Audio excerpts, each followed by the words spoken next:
2020 ఢిల్లీ అల్లర్ల కేసులో కీలక పరిణామం చోటు చేసుకుంది. ఈ కేసులో బుధవారం 4 నిందితులు బెయిల్పై జైలు నుంచి విడుదలయ్యారు. సుప్రీంకోర్టు బెయిల్ మంజూరు చేసిన 2 రోజుల తర్వాత ఢిల్లీలోని కార్ఖర్దుమా కోర్టు ఫిషా-ఉర్ రెహమాన్, మిరాన్ హైదర్, మహమ్మద్ సలీం ఖాన్, గుల్పిషా ఫాతిమాలను విడుదల చేయాలని సుప్రీంకోర్టు ఆదేశాలు జారీ చేసింది.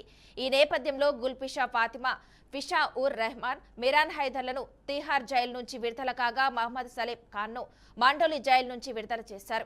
ఇక ఈ విషయాన్ని జైలు అధికారులు అధికారికంగా ధృవీకరించారు. అయితే ఇదే కేసులో 5వ నిందితుడు షాతాబ్ అహ్మద్ కు కూడా సుప్రీంకోర్టు బెయిల్ మంజూరు చేసినప్పటికీ ఇప్పటివరకు కోర్టులో బెయిల్ బ్యాన్లు సమర్పించకపోవడంతో ఆయన విడుదల కాలేదని అధికారులు తెలిపారు.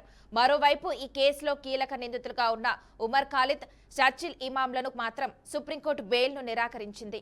విడుదలైన నిందితుల్లో గల్ఫిషా ఫాతిమా ఢిల్లీకి చెందిన ఎంబీఏ విద్యార్థిని. జాఫ్రాబాద్ పోలీస్ స్టేషన్లో నమోదైన ఎఫ్ఐఆర్ ఆధారంగా ఆమెను అరెస్ట్ చేశారు.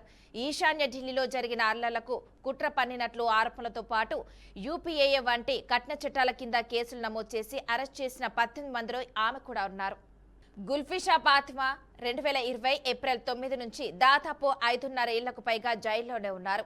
4 విడుదలైన నిందితులను బుధవారం సాయంత్రం తిహార్ జైలు బయట కుటుంబ సభ్యులు, స్నేహితులు భారీగా స్వాగతం పలికారు. ఈ విడుదలలు రాజకీయ న్యాయవర్గాల్లో మరోసారి చర్చనీయాంశంగా మారాయి.